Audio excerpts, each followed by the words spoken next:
책 읽는 자작나무. 안녕하셨습니까? 모두의 아저씨 책 읽는 자작입니다. 운동을 하면 건강에 좋다는 걸 모를 리가 있나요? 다 알죠. 그런데 그게 왜 잘 안 될까요? 실천하기가 쉽지 않잖아요. 꾸준하게 한다는 거. 운동을 해야 한다는 걸 알면서 실천하기 어려운 건 우리 잘못이 아니래요. 위로가 되셨나요? 그건 우리 뇌 때문이랍니다. 진짜로. 우리 뇌는 변화를 싫어한대요. 놀랍게도 뇌는 우리가 현 상태에 그대로 머물기를 원한다는 겁니다. 뇌는 안락함에서 벗어나려 하지 않는데요. 그게 뇌의 작동이라는 거예요. 문제는 뇌가 생각하는 너무 움직이지 않으면서 늘 꾸준히 지금의 안락함만을 원하게 진화된 게 무려 100만 년 전의 환경을 기준으로 설정되었다는 겁니다. 기가 막히죠. 우리는 100만 년 전에 설정된 뇌를 가지고 살고 있는 거거든요. 그렇다면 뇌는 어째서 운동을 그렇게 싫어하게 진화되었을까요?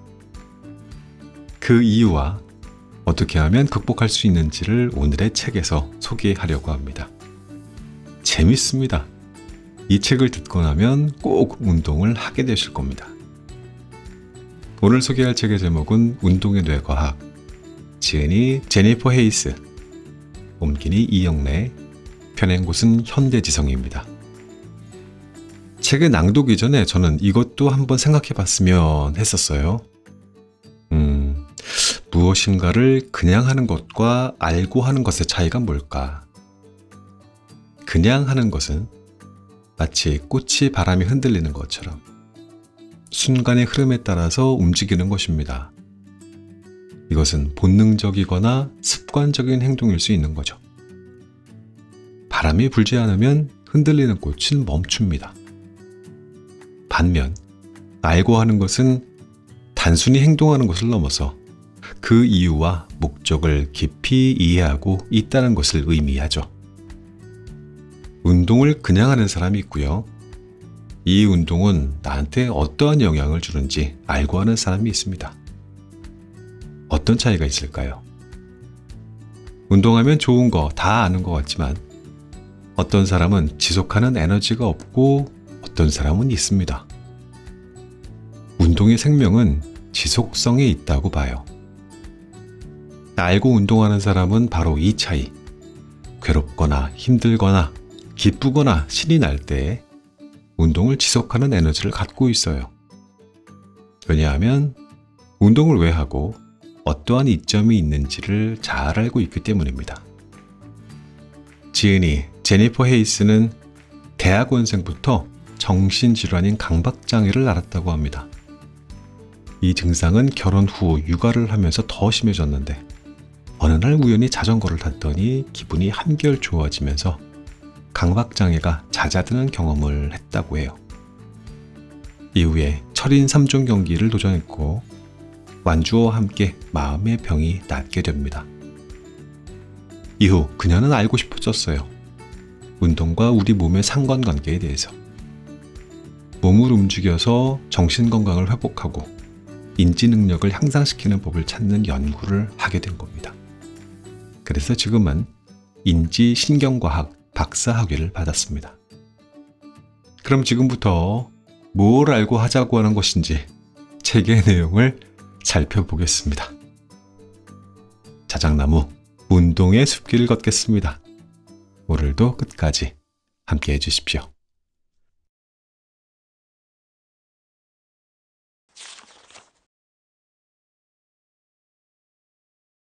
운동은 왜 힘들까? 누구나 운동 계획을 세우면 실천하기까지 처음 몇 단계가 가장 어렵다는 사실을 안다.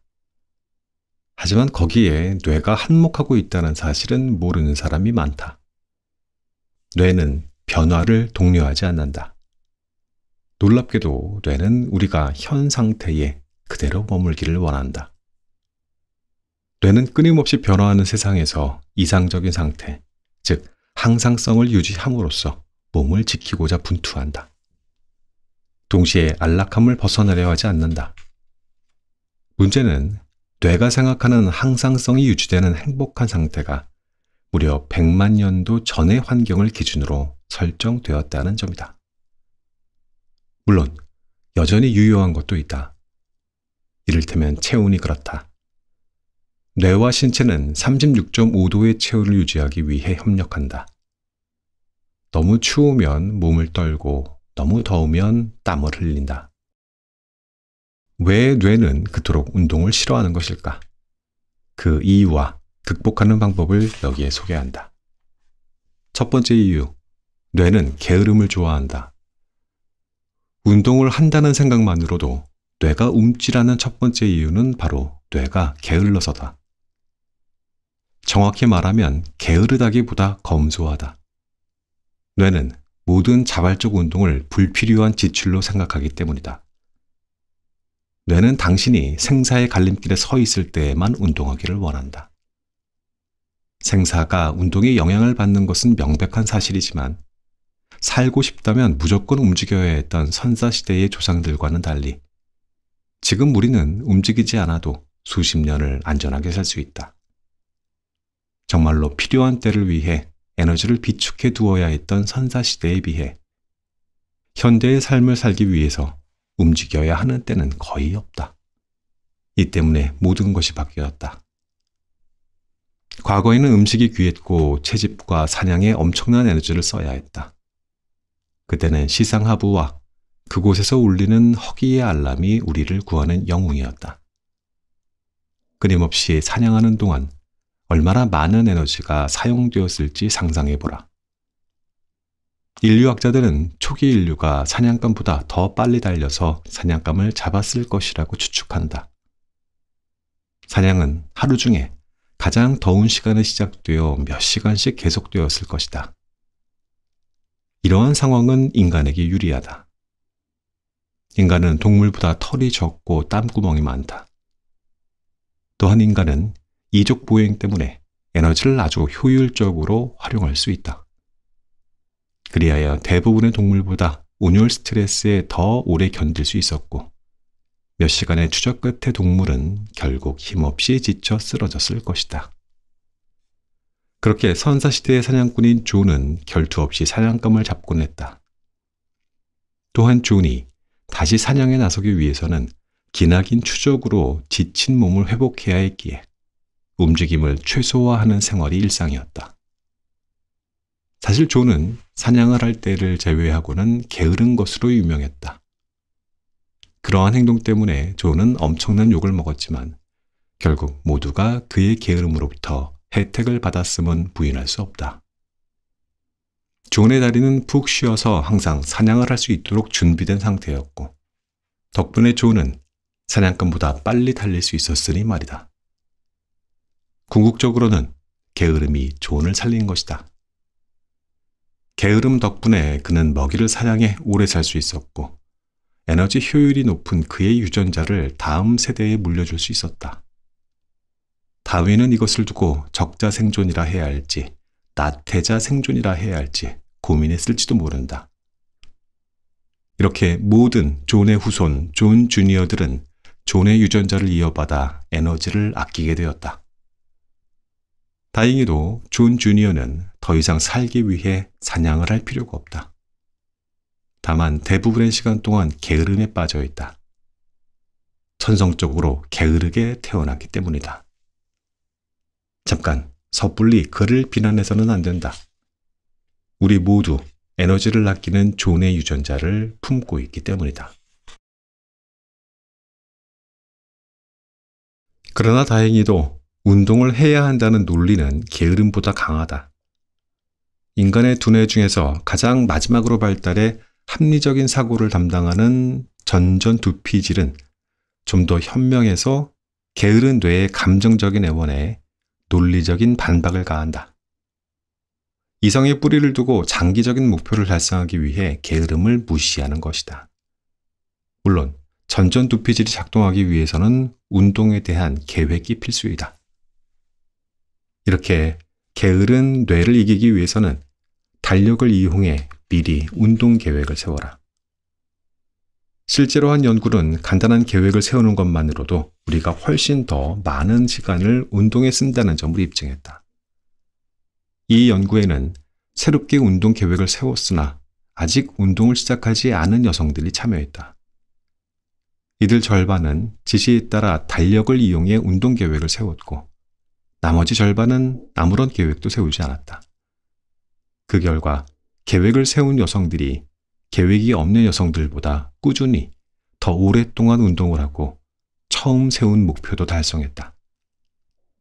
달력에 운동 계획을 미리 적어두고 운동에 필요한 시간과 에너지를 아끼자. 그렇게 해서 게으른 내가 운동은 힘들어 라고 징징거릴 때 오늘 운동은 그렇게 힘들지는 않을 거야 라고 대답하자. 당신의 게으른 뇌는 설득이 소용없음을 깨닫고 당신을 내버려 둘 것이다. 느림과 꾸준함이 답이다.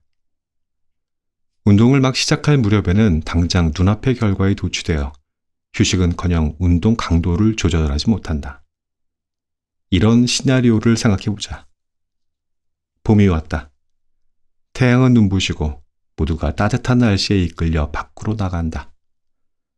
상쾌하고 새로운 분위기의 사람들이 이리저리 움직이며 미소를 짓고 있다. 겨울잠은 끝이다. 새로운 인생을 시작하기 위해서 당신은 운동화끈을 졸라매고 조깅에 나선다. 신선한 공기가 활기를 북돋운다. 멀리까지 단숨에 달린다. 옆에서는 조깅을 하는 다른 사람들이 인사를 건넨다. 잘 나오셨어요. 힘내세요. 그 말에 당신은 있는 힘을 다해서 속도를 올리고 순식간에 집에 도착한다. 기분이 끝내준다. 빨리 내일도 조깅하고 싶어서 마음이 요동친다. 당신은 이 리듬을 끊어서는 안 된다고 여러 번 다짐한다. 그러나 다음 날 뇌는 그 결심에 이의를 제기한다. 휴식이 필요해. 리듬을 유지해야 하므로 당신은 뇌의 요청을 무시하고 달린다. 신선한 공기가 활기를 북돋운다. 또다시 빠르게 먼 곳까지 달린다. 조깅을 하는 더 많은 사람들이 인사를 건넨다. 힘내세요. 그리고 당신은 사람들의 말대로 온 힘을 짜내 속도를 올리는 데 최선을 다한다.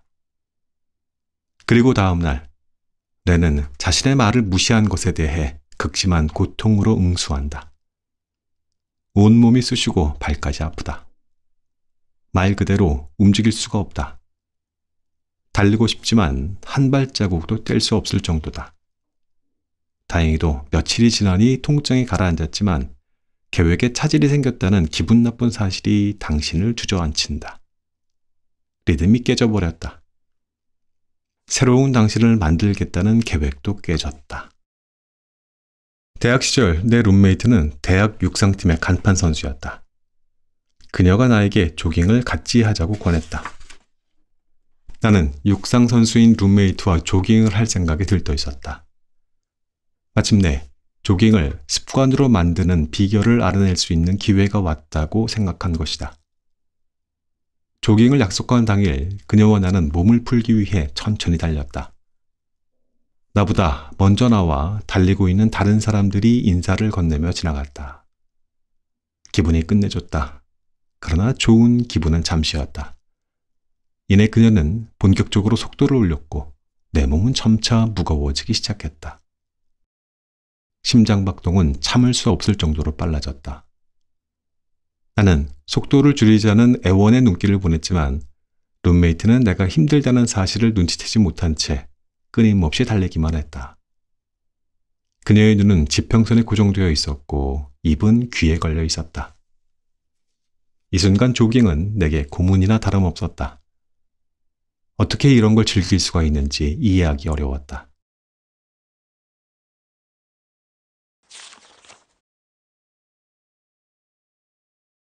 딱 맞는 운동 강도를 찾는 법.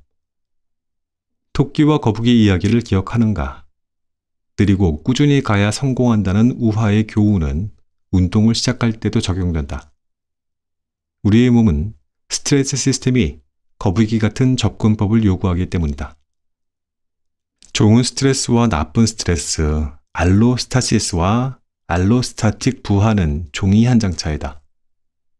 다시 말해 성공적으로 운동 계획을 실행하기 위해서는 그 둘을 나누는 선에서 멀어지지 않고 가능한 그 선 위에서 줄타기를 아슬아슬하게 해야 한다. 이러한 전략을 따를 때 운동이 신체적, 정신적 건강에 미치는 혜택은 극대화되며 부상과 통증의 위험은 최소화된다. 너무 힘든 운동은 당신을 알로스타틱 부하의 영역으로 밀어넣어 몸을 되려 망가뜨린다. 반면 너무 쉬운 운동은 몸을 강하게 만드는 데 필요한 알로스타시스를 주지 못하고 아무런 변화도 일으키지 않는다. 때문에 당신은 최적의 성장을 위해 딱 맞는 강도의 운동을 해야 한다. 그렇다면 딱 맞는 운동 강도란 무엇인가? 사실 그것은 사람마다 다르다. 같은 강도로 운동을 하더라도 어떤 사람은 매우 기분이 좋은 반면 어떠한 사람은 끔찍한 고통을 느낀다. 바로 운동 스트레스에 대한 내성이 다르기 때문이다.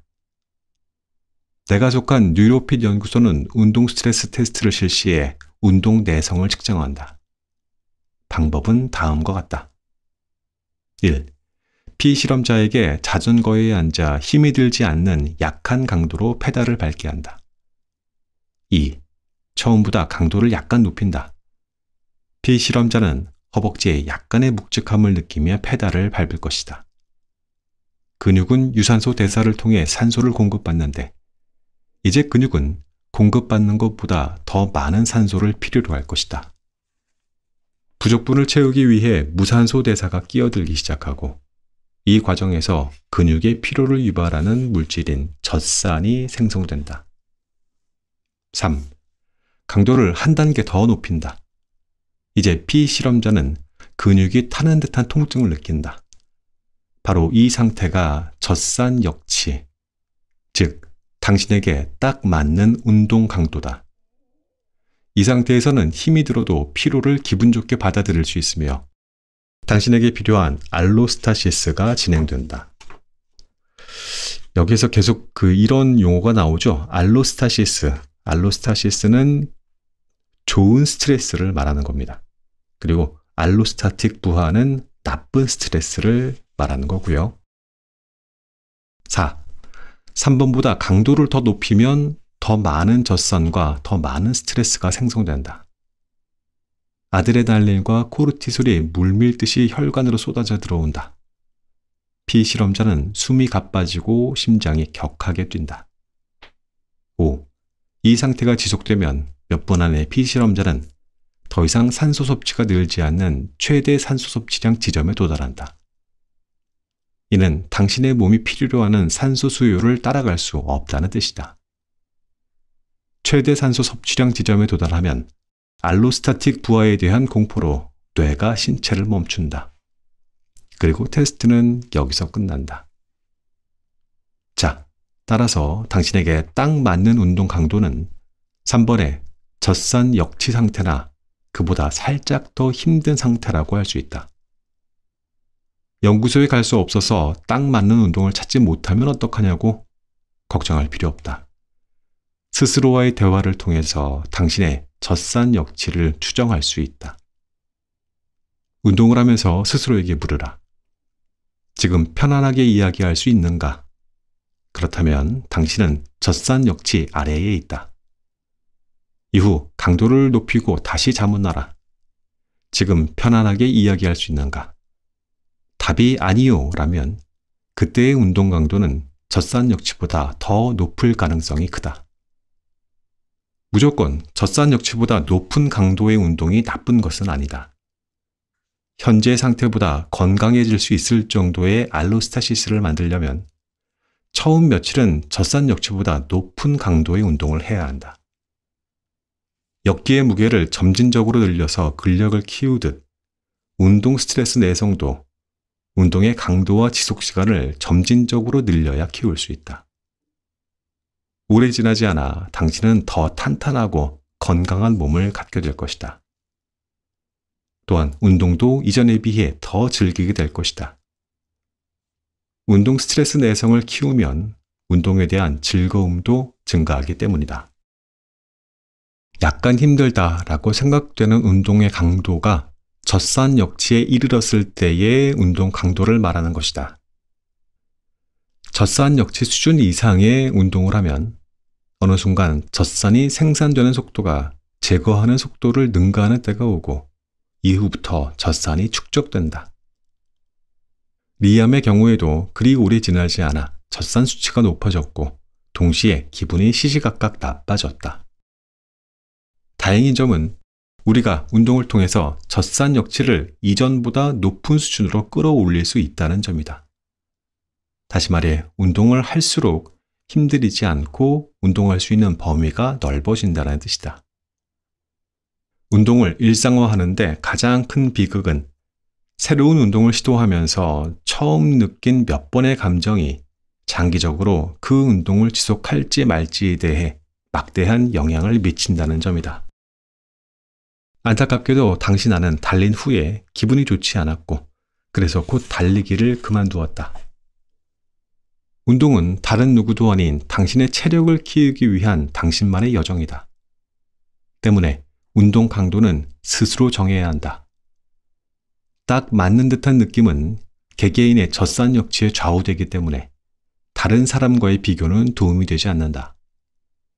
이를테면 최근에 많이 움직이지 않았다면 걷는 것만으로도 젖산 역치를 넘길 수 있다. 그래도 아무런 문제가 되지 않는다. 중요한 것은 현재 당신의 젖산 역치에서 조금씩 벗어나는 일이다. 걸음마를 떼는 어린아이처럼 조금씩 차츰차츰 앞으로 나아가면 된다. 집 앞을 서성이고 동네를 한 바퀴 돌고 그렇게 한 번, 두 번, 세 번 늘려가면 된다. 무엇이 되었든 당신의 피로를 기분 좋게 받아들일 수 있는 운동부터 시작하자. 처음부터 매일 운동하려 하지 말고 일주일에 3번 운동하는 것부터 도전하라. 운동 일정은 달력에 적어두라. 그리고 첫 술에 배부를 생각하지 말고 천천히 시도하라. 매일 30분을 쉬지 않고 걸을 수 있게 되었는가? 축하한다. 당신은 첫 번째 성공을 거두었다. 이제 속도를 높여서 걸어보자. 그러다 보면 어느 순간 빠르게 걷는 것을 넘어 느리지만 계속해서 뛰고 있는 당신을 발견할 것이다. 이때 작은 성공에 도취되어 서둘러서는 절대 안 된다. 적어도 30분을 쉬지 않고 달릴 수 있을 때까지 걷는 시간은 줄이면서 점진적으로 조깅 시간을 늘려야 한다. 30분을 쉬지 않고 달리기까지 몇 년이 걸릴 수도 있다. 그래도 괜찮다. 그곳에 도달하기만 하면 된다. 훗날 도착한 곳에서 당신이 얼마나 멀리 왔는지 돌아보면 분명 이루 말할 수 없는 뿌듯함이 몰려올 것이다. 여전히 나는 몸에 과도하게 스트레스를 주지 않기 위해 일주일 동안 총 운동 시간은 20%만을 젖산 역치 이상의 강도로 운동한다.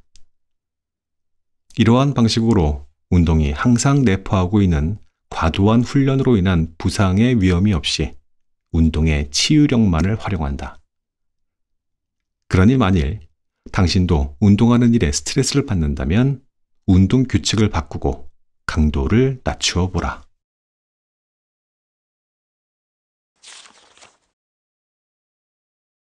운동이 버거운 이들을 위한 몇 가지 팁. 그렇다면 운동 스트레스에 대한 뇌의 거부 반응은 어떻게 극복할 수 있을까? 해법은 간단하다. 느리게, 꾸준히 하면 된다. 시작이 유난히 버거워 도저히 몸이 움직이지 않는 날도 있을 것이다. 그럴 때는 어떻게 해야 할까? 당신이 좋아하는 음악에 의지하라. 이는 존 주니어도 즐겨 사용하는 방법이다. 그는 달리면서 음악을 듣는 것을 좋아한다. 머리를 식혀주고 기분을 나아지게 하기 때문이다. 존 주니어는 음악이 운동에 미치는 영향을 알아보는 실험에 참여해 음악이 운동을 덜 힘들게 만들어준다는 사실을 직접 체험했다. 그는 각기 다른 날 러닝머신 위에서 동일하게 빠른 속도로 뛰었다. 이 실험에서 모든 조건은 동일했고 듣는 소리만 달랐다. 1일차, 일정한 박자의 동기부여 음악, 2일차 일정한 박자의 메트로놈 소리, 3일차 소리 없음. 존 주니어는 아무 소리도 듣지 않은 3일차에 비해 메트로놈 소리나 음악을 들을 때 속도를 더 꾸준히 유지했을 뿐만 아니라 더 오래 달렸다. 일정한 박자로 쿵쿵거리는 소리를 들을 때 몸이 좀 더 쉽게 움직인 것이다. 특히 달리기를 시작할 때 음악은 효과가 좋았다. 음악으로도 격려가 부족한 날에는 게으른 두뇌에게 지금은 자원이 풍부한 시대라는 점을 상기시켜주자. 뇌는 음식이 부족한 상황에 맞추어 진화했기 때문에 움직이라고 설득하기 위해서는 몸이 필요한 칼로리 이상을 공급해 주는 것이 좋다. 이때 당이 든 음료가 유용하다. 속임수이므로 실제로 마실 필요는 없다. 그저 입안을 헹구고 뱉어내는 것으로 충분하다. 입안에 남아있는 당만으로도 게으른 뇌를 자원이 풍부하다고 안심시킬 수 있다. 다만 음료는 반드시 진짜 당을 함유하고 있어야 한다. 인공 감미료는 효과가 없다. 나는 이 방법들을 사용해 새해 첫 몇 개월 동안 느리지만 꾸준히 몸을 단련시켰다. 운동을 하면서 몸이 강해졌을 뿐만 아니라 나의 마음도 치유되었다.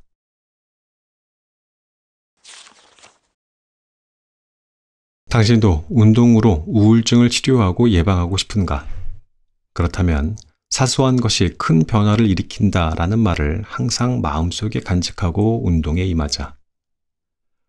우울증을 앓는 1,400명 이상의 성인을 대상으로 한 연구에 따르면 유산소 운동과 근력 운동은 모두 우울증을 이겨내는 데 도움을 준다.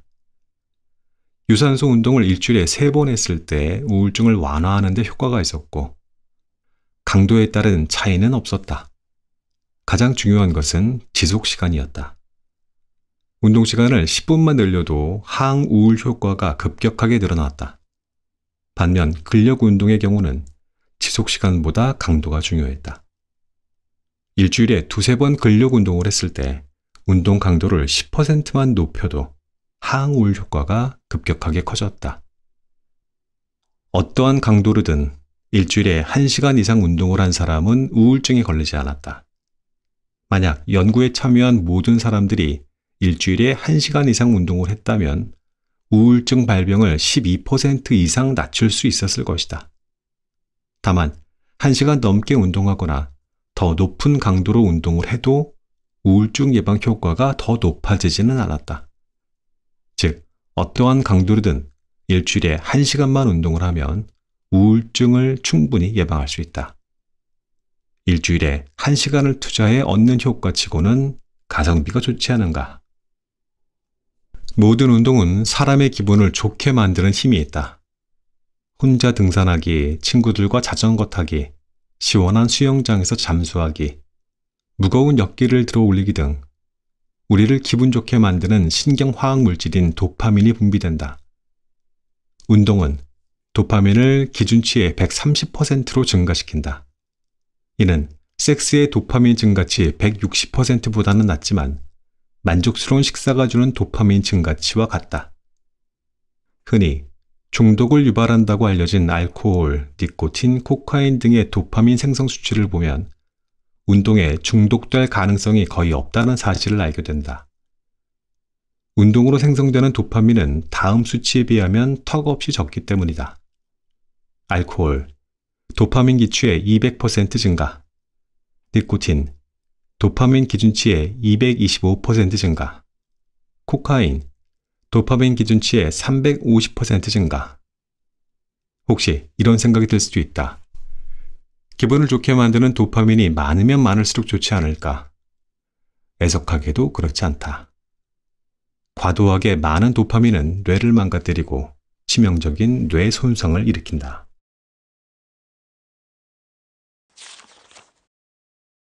러너스 하이라는 무기. 운동은 도파민 수치를 높이고 도파민 수용체의 수를 늘려 뇌의 치유 속도를 높인다. 모든 종류의 운동이 그러한 작용을 하지만 그중 가장 효과가 좋은 운동은 달리기다. 달리기를 많이 해본 사람이라면 이 말의 뜻을 알 것이다. 달릴 때 발생하는 일종의 도취 상태인 러너스 하이는 운동을 덜 힘들게 만든다. 나의 경험을 돌이켜보면 러너스 하이는 평소보다 먼 거리를 달릴 때 더 잘 나타난다. 고된 운동으로 인해 몸이 아프다 싶을 때 통증이 심해지기는커녕 외려 완화되는 마법이 펼쳐질 것이다. 우리는 이 상태에 이르면 최소한의 노력으로 더 멀리, 더 빨리 달릴 수 있다. 엄청나게 근사한 경험이지 않은가? 도대체 어떠한 원리일까? 러너스 하이가 중독에서 뇌를 구출하는 과학적인 원리를 공개한다. 엔도르핀의 작용. 엔도르핀, 어디선가 많이 들어본 이름이다. 러너스 하이는 엔도르핀의 작용에 달려있다. 다시 말해서 고통에서 즐거움을 얻고 싶다면 자발적으로 고통을 감수하려 노력해야 한다. 고통이 없다면 행복도 없는 것이다. 우리의 뇌는 운동할 때 발생하는 신체적인 불쾌함을 견디도록 설계되어 있다. 배고픔과 피로를 견디고 사냥감을 쫓아야 생존할 수 있었던 과거의 유물이다. 고대의 환경에 맞게 설정된 뇌의 시스템은 격한 운동으로 체력이 고갈됐을 때 모르핀보다 강력한 진통제인 엔도르핀을 분비해 신체적 고통을 견딜 수 있게 해준다. 엔도르핀의 양을 극대화하려면 자신을 힘껏 밀어붙여 운동해야 한다. 하지만 너무 과하면 안 되고 적정한 수준으로 해야 한다. 실험 참여자들을 각기 다른 4가지 강도에서 30분간 자전거를 타게 한 후 운동 중 혈류로 분비되는 엔도르핀을 측정한 연구를 살펴보자. 다음은 연구에서 발견한 것들이다. 1. 젖산역치 이하로 운동할 경우 통증이 생기지 않고 엔도르핀 수치도 변화하지 않는다. 2. 젖산역치를 살짝 넘긴 정도는, 즉 1장에서 나왔던 딱 맞는 강도로 운동하면 약간의 통증이 생기면서 엔도르핀 수치가 높아진다.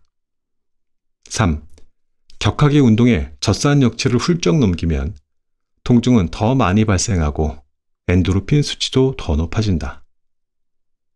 엔도르핀은 운동을 한 지 5분 만에 증가하기 시작해 처음보다 5배 높은 수치에 도달하면 20분 넘게 그 수준을 유지한다. 엔도르핀을 생성하는 데 가장 이상적인 운동의 강도다. 4. 한계를 느낄 정도로 힘들게 운동하면 통증만 발생할 뿐 엔도르핀 수치는 높아지지 않는다. 이미 우리 몸이 천연 진통제인 엔도르핀을 전부 사용해버린 뒤이기 때문이다. 요약하자면 운동으로 엔도르핀을 최대치로 얻기 위해서는 한계가 느껴지지 않는 선에서 힘들게 하면 되는 것이다. 자신의 젖산 역치를 파악하고 있다면 통증으로부터 즐거움을 얻는 것은 생각보다 어렵지 않다. 하지만 완벽해 보이는 이 연구에는 한 가지 큰 함정이 있다. 연구진이 혈액을 순환하는 엔도르핀만 측정했다는 사실이다. 엔도르핀의 경우 분자의 크기가 너무 커서 혈류를 통해 혈치 장벽을 통과할 수도 없다. 때문에 엔도르핀이 아픈 다리와 물집이 생긴 발을 진정시키는 진통제 역할은 할지라도 뇌에 도달하지는 못하기에 우리에게 도취감의 원천이 되지 못하는 것이다.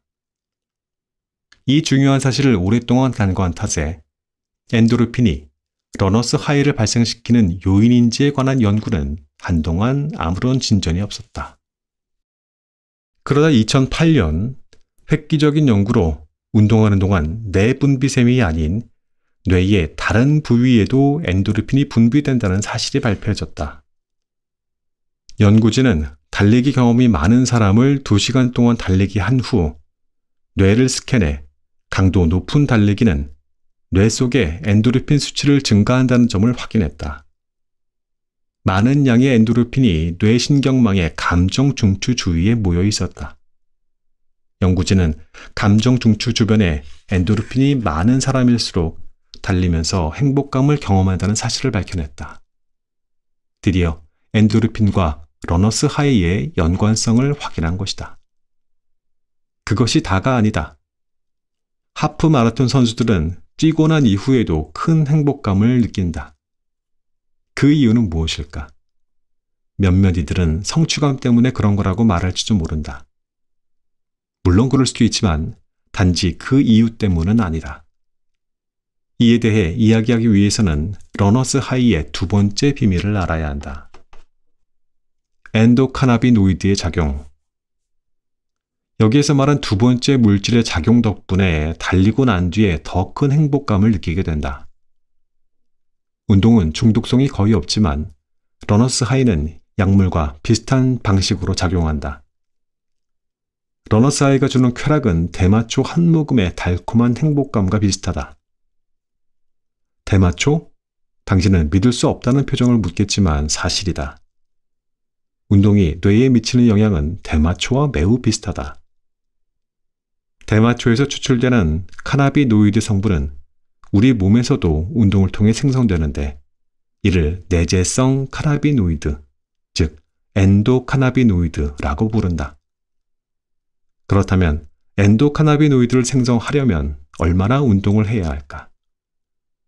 최근 연구는 엔도카나비노이드를 최대로 생성하는데 가벼운 운동이면 충분하다고 말한다. 엔도르핀을 극대화하려면 젖산 역치를 넘겨 높은 강도로 운동해야 했지만 엔도카나비노이드는 그렇지 않은 것이다. 이것이 끝이 아니다. 과학자들은 최근 아주 매력적인 발견을 했다. 바로 쾌락 과열점이다.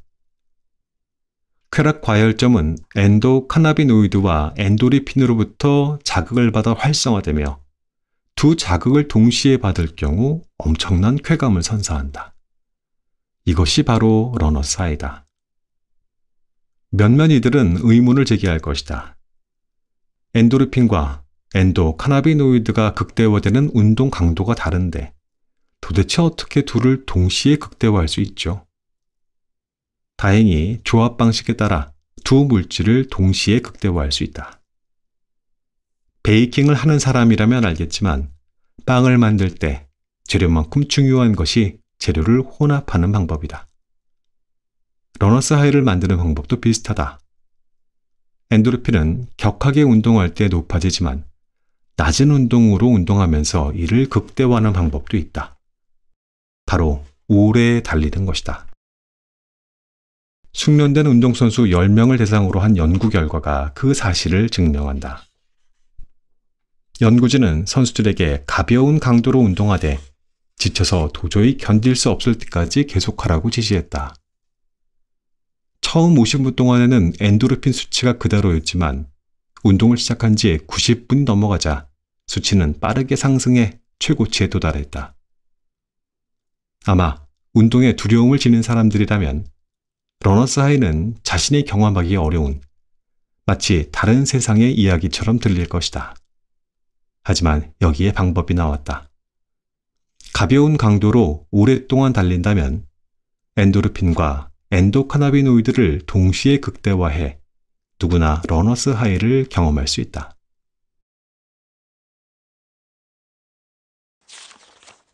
운동이 주는 고통을 경감시키는 법. 그래도 여전히 고통이 두려운가? 걱정하지 말라.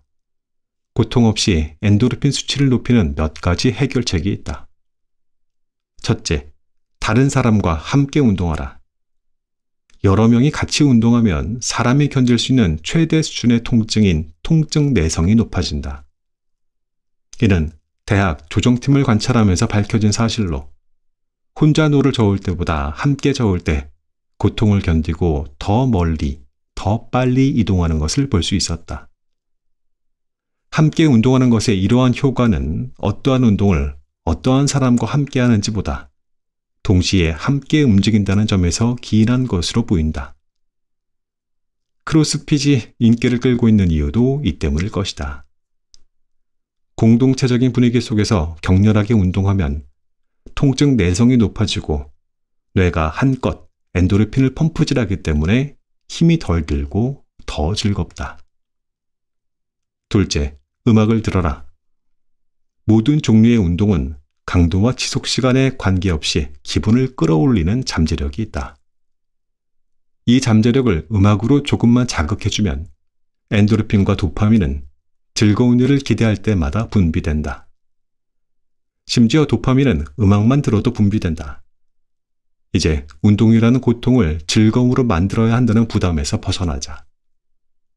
좋아하는 음악을 틀고 거기에 맞추어 움직이는 것만으로도 충분하다. 음악이 당신을 어디로 데려갈지 누가 알겠는가? 종착점이 크로스핏 체육관일 수도 있다. 어디든 크게 중요하지 않으니 우리는 계속 움직이기만 하면 된다. 이 책에서 젖산역치라는 말이 계속 지속적으로 나오고 있거든요. 그 젖산역치라는 것은 내가 운동을 하고 있는 도중에 타는 듯한 근육의 통증이 느껴지는 그 수준을 말을 하는 겁니다.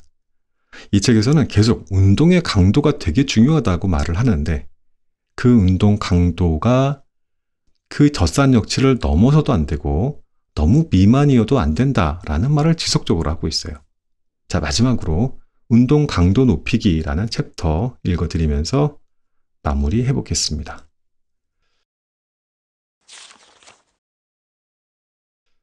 왜 젖산역치를 넘겨야 할까?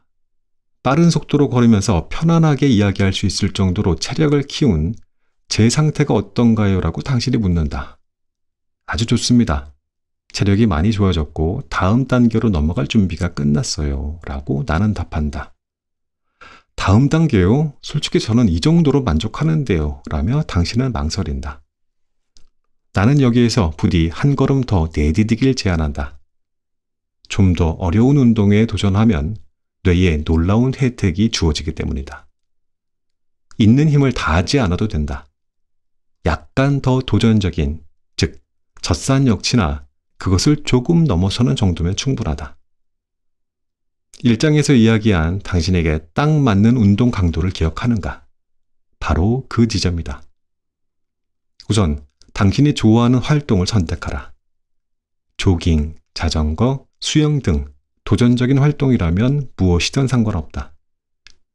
그 후 대화 실험으로 운동 강도를 파악하라. 뇌에 젖산을 충분히 공급하려면 편안하게 이야기할 수 없는 상태가 일정 시간 지속되어야 한다.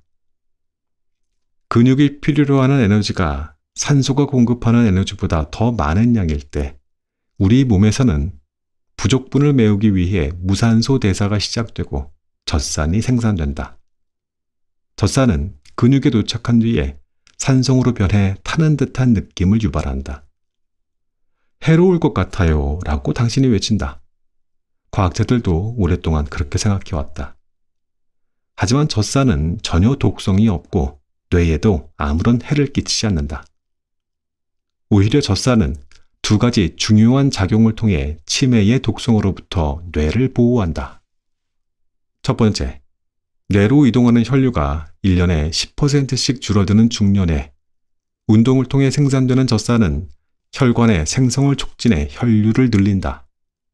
두 번째, 알츠하이머병 환자의 해마에서는 뇌세포의 성장을 돕는 BDNF, 즉 뇌 유래 신경 영양인자가 줄어드는데 운동을 통해서 생산된 젖산은 근육에 쌓여 있다가 해마로 이동해 BDNF를 만든다.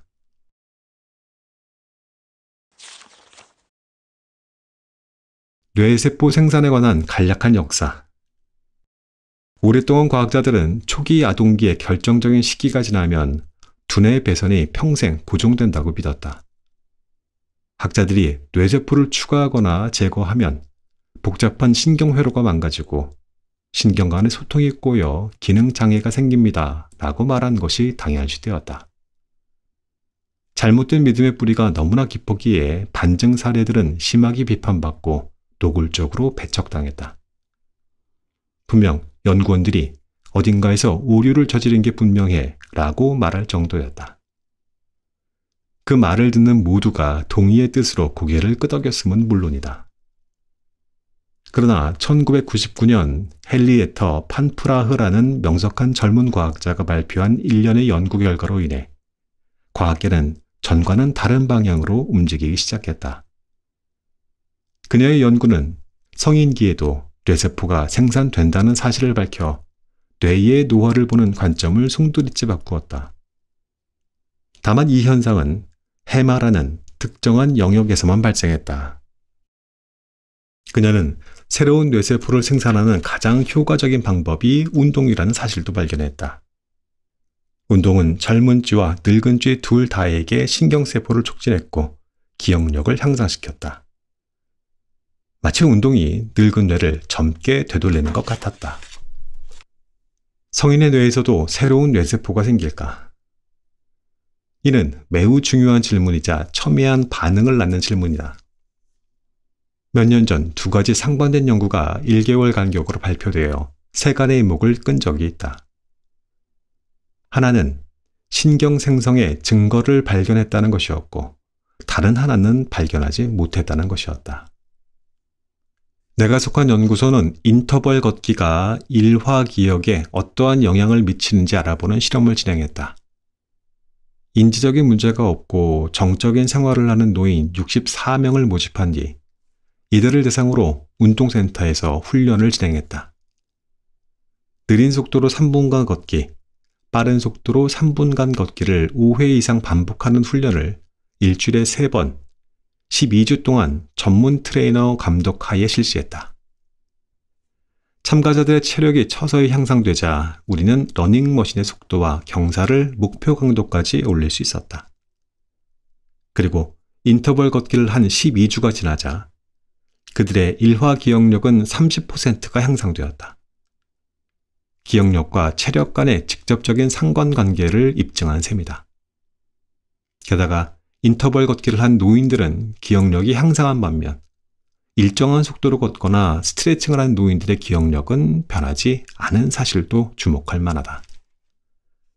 이러한 결과는 적산역치 이상의 고강도 인터벌 운동이 기억력을 증진시키고 치매를 예방하는 데 이상적이라는 점을 말해준다.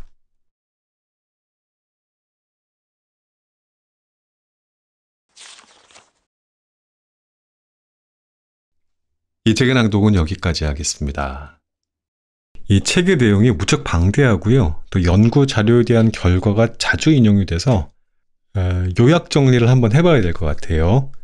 물론 책에는 이보다 정말 많은 내용이 다루어지고 있는데 최소한 제가 읽어드린 내용의 요약은 바로 이렇습니다. 자, 뇌는 운동을 싫어하게 설정되어 있다. 이를 이길 수 있는 방법은 굉장히 심플하게도 달력의 계획을 잡는 것이다. 일주일에 이틀 또는 3일 등의 계획을 세워서 실천해보자. 두 번째, 이어폰을 통해서 음악을 들으면 동기부여에 매우 좋은 효과가 있다. 또, 세 번째, 이 책에서 제일 중요하게 생각되었던 부분이었기 때문에 잘 들어봐 주셨으면 좋겠어요. 바로 운동을 하기는 하는데 나한테 딱 맞는 운동 강도를 찾아야 된다는 거예요. 왜냐하면 그 딱 맞는 운동 강도만이 주는 이점이 너무 크기 때문인데 그 강도는 예를 들면 이 정도입니다. 내가 걸을 때 옆 사람과 편안하게 말을 할 수 있는 정도라면 젖산역치 아래, 또 말을 하기가 조금 어렵다고 느껴지는 강도가 바로 그 젖산역치를 약간 상회하는 수준이라고 하는 거예요. 바로 그 약간 상회하는 수준을 찾아야 되는 겁니다. 그래서 그 수준의 강도를 내 운동 안에 포함을 시켜줘야 된다는 거예요. 이 강도의 운동을 계속 지속하라는 것은 아니지만 천천히 걷다가도 빠르게 걷는 구간을 만들어서 반드시 이 지점에 닿아야 좋은 스트레스를 받게 된다는 거예요. 그리고 운동을 하다 보면 그 딱 맞는 강도의 운동은 점점 더 확장이 되어갈 거라는 거죠. 우울증의 원인인 세로토닌의 부족을 운동을 함으로써 그 부족분을 채울 수가 있는데 이게 두 번째 중요한 내용이었던 것 같아요. 자, 외워두세요. 이거는 그 운동 강도랑은 조금 상관이 없는 다른 이야기인데 어떠한 강도로든 일주일에 1시간만 운동을 하면 우울증을 예방을 할 수 있대요. 이것만큼은 운동 강도와는 상관이 없다는군요. 일주일에 1시간 동안 햇빛을 받으면서 걷거나 달리는 것만으로도 우울증이 충분히 예방이 된다니 이 얼마나 가성비가 뛰어난 것입니까? 그죠? 지속적인 운동을 했을 때 우리는 기쁨의 호르몬으로 알려진 엔도르핀과 엔도카나비노이드를 생성할 수 있습니다. 몸을 좋게 해주는 운동을 하면서 기분까지 좋아질 수 있다니 어떻게 관심을 갖지 않을 수 있겠습니까? 자, 바로 엔도르핀과 엔도카나비노이드 두 개의 호르몬을 동시에 얻으면 더 증폭이 된다는군요. 이것도 외워두세요. 이것을 위해서는 천천히 오래 달리기입니다. 달릴 수 없다면 걷는 것으로 대체할 수 있지만 걷는 것이라면 가능한 오래, 빠르게 걷기라고 해야겠습니다. 운동은 노화를 막습니다. 젖산역치를 살짝 높여서 하는 운동은 알츠하이머 발생하는 것을 예방하고 기억력을 30%까지 향상시켰습니다. 하지만 이렇게 하기 위해서는 바로 앞에서 말씀드렸던 대로 천천히 걷다가 옆 사람과 말을 나눌 수 힘들 정도의 빠른 걷기를 하다가 또 다시 천천히 걷는 것, 이것을 인터벌 운동이라고 부르는데 이거를 해주셔야 된답니다. 자, 진짜 마지막. 운동은 혼자 하지 말고 같이 하라는군요. 자, 걷는 친구, 달리는 친구를 만드시는 게 좋겠습니다. 제가 100일 전부터 새롭게 시작한 운동이 있습니다. 그것은 달리기입니다. 달리기. 달리기 인구가 많이 늘어났다라는 소식 듣고 시작해봤어요. 아주 어려서부터 달리기를 30분 이상 해본 기억이 없어요. 그래야 할 일이 없기도 했고 마땅히 하고 싶지도 않았어요. 어쩌다가 등교 시간이 늦어서 달린다고 해도 그건 정말 싫었던 운동 중 하나였거든요. 숨 차고 막 근육 뭉치고 그 느낌은 유쾌한 느낌이 아니었기 때문입니다. 최근에, 그러니까 100일 전에 저는 드디어 새롭게 시작을 해봤습니다. 런데이라는 어플을 통해서 시작을 했는데 이 어플이 참 좋았던 게 익숙하게 해주더라고요. 그러니까 총 8주 동안 달리기를 천천히, 예를 들어서 첫날은 1분 걷고 1분 뛰고 두 번째 날은 2분 걷고 1분 쉬고 이런 식으로 달리기를 매일매일 조금씩 늘려주는 거거든요. 이어폰을 꽂고 하니까 시간을 알려주고 힘내라고 하고 당신 대단하다고 얘기하고 나만 힘든 게 아니라고 독려를 해주고 일단 시작할 수 있게 해줍니다. 그렇게 8주를 하게 되면 드디어 나는 연속해서 30분을 달릴 수 있는 사람이 되는 거죠. 저는 그 8주를 지났고 현재는 일주일에 3번 45분을 쉬지 않고 달릴 수 있는 사람이 됐습니다. 지금도 조금씩 시간을 늘려가고 있어요. 1시간 달리는 것이 저희 목표인데 아주 천천히 진행하고 있습니다. 100일이 넘어가니까 이제는 조금 익숙해져야 하는데 아주 솔직히 말해볼게요. 초반 15분은 아직도 여전히 너무 힘들어요. 시작하고 나서는 매번 그래요. 내가 이걸 또 왜 하는 거지? 힘들잖아, 숨차고. 그 15분이 넘어가면 쉬워집니다. 그리고 45분의 러닝이 끝나면 그 성취감은 말로 표현 못하겠어요. 1시간 동안 그냥 걷기만 했을 때와는 조금 다른 차원의 성취감과 개운함이 느껴지는데 그게 아까 책에서 읽었던 바로 그 호르몬과의 관계가 있지 않았나 하는 생각이 듭니다. 운동에 대한 책 들려드리면서 장황하게 요즘 제가 뭘 하고 있었는지 말씀드려봤습니다. 그럼 이제 엔딩 음악 들으면서 저는 그만 물러가겠습니다. 또 좋은 책 가지고 금방 달려오겠습니다. 그때까지 건강히 운동하면서 안녕히 계십시오.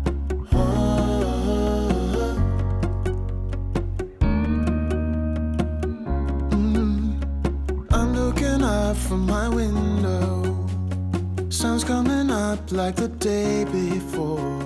You're like a stone on my pillow. I don't make a sound when I shut the door. You don't have to wake up yet. We can spend all day in bed. I'll put the TV in the room. We'll have a Netflix marathon, Kenny G saxophone. We'll order in a bunch of food. I'll put your favorite music on all the way baritone. Yeah. Shut the lights, go infrared. Oh, we can spend all day in bed. I get the wine and the corkscrew. You don't have to do one single thing.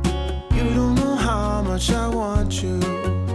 Just looking at you makes my whole world spin. You don't have to wake up yet. We can spend all day in bed. I'll put the TV in the room. We'll have a Netflix marathon. Kenny G saxophone. We'll order in a bunch of food. I'll put your favorite music on all the way baritone. Shut the lights, go infrared.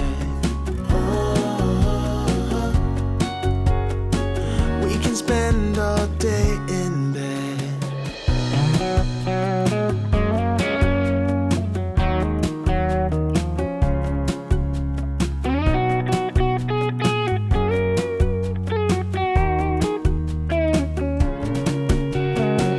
I'll put the TV in the room. We'll have a Netflix marathon. Kenny G saxophone. We'll order in a bunch of food. I'll put your favorite music on all the way baritone. Shut the lights, go infrared.